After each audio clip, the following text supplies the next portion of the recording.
Everyone. So glad to see you and welcome back to Story Time with Miss Dash. I'm so glad to be here.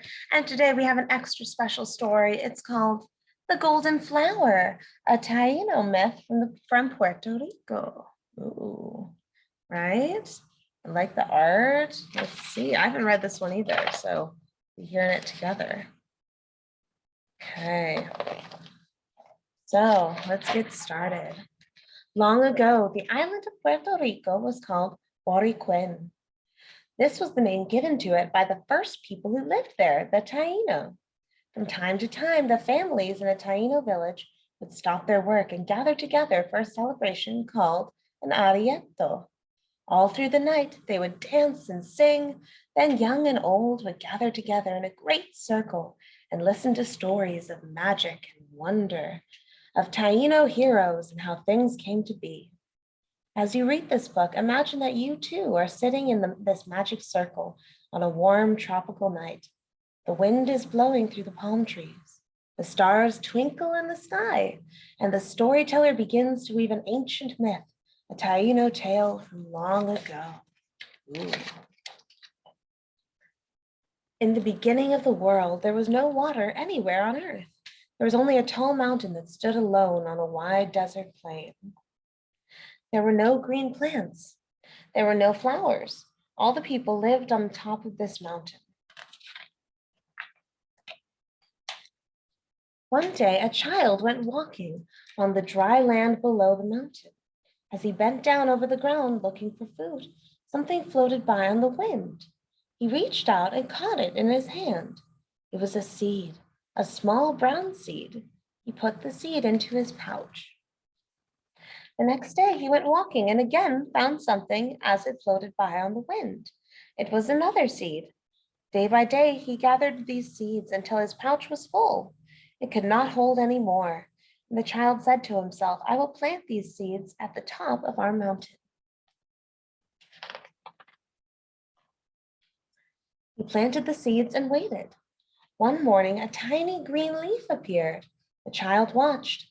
From under the ground, a forest began to grow high on top of the mountain. Ooh. All the people came to see. It was a forest of many colored flowers, a magic garden of green leaves and thick branches. The child was happy. I would be too. My first plants. Wonder what they ate before they were plants. In the middle of the forest, at the foot of the tallest tree, there grew a vine that wrapped itself around the tree. And from that vine, there grew a flower more beautiful than all the rest, a bright flower with golden petals. And from that flower, something new appeared in the forest. It looked like a little ball. Look, cried the child, something is growing out of the flower. As the people gathered round to watch, the ball grew larger and larger until it became a great yellow globe that shone like the sun. Even as they walked on the dry land far below, people could see it shining on top of the mountain.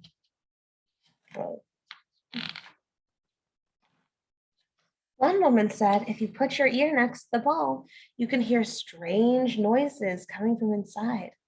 The people listened.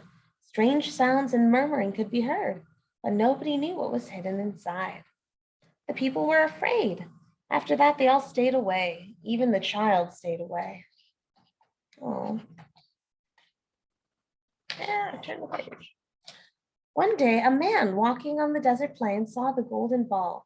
He said, if that shining ball were mine, I would have the power of the sun. I could light up the sky or make darkness fall. They ran toward it, climbing up the rocky mountainside. On the other side of the mountain, another man saw the shining globe. He also said, I want that thing for myself. It will give me great powers. He too began to run. Each one climbed quickly. Each one found a footpath that led to the tree.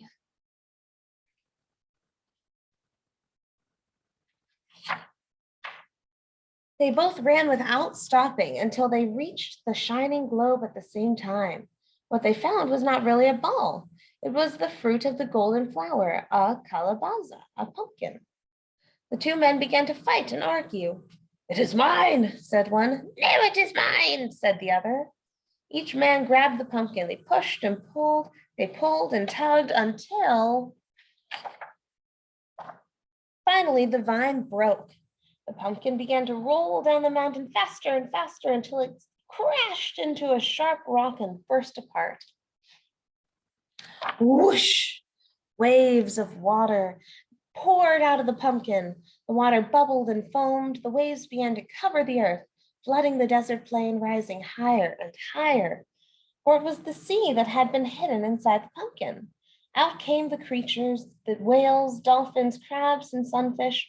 All the people ran to the top of the mountain to hide in the forest of green leaves. "Will the whole earth be covered?" they cried. Higher and higher, the waters kept rising up the sides of the mountain. But when the water reached the edge of the magic forest the little boy had planted, it stopped. The people peeked out from behind the leaves. And what did they see? Small streams running through the trees, a beach of golden sand, and wide open ocean sparkling all around them. Now the people could drink from cool streams and splash in the rippling waves. Now they could gather fish from the flowing tides and plant their crops. The child laughed and sang as the sun shone down and breezes blew through the green leaves and rustled the many-colored flowers. Water had come to the earth, and that is how the Taínos say, between the sun and the sparkling blue sea, their island home, Boriquén, came to be. Anything else? Oh, that's it. So that's our book, The Golden Flower. Hope you had fun reading it with me. See you soon.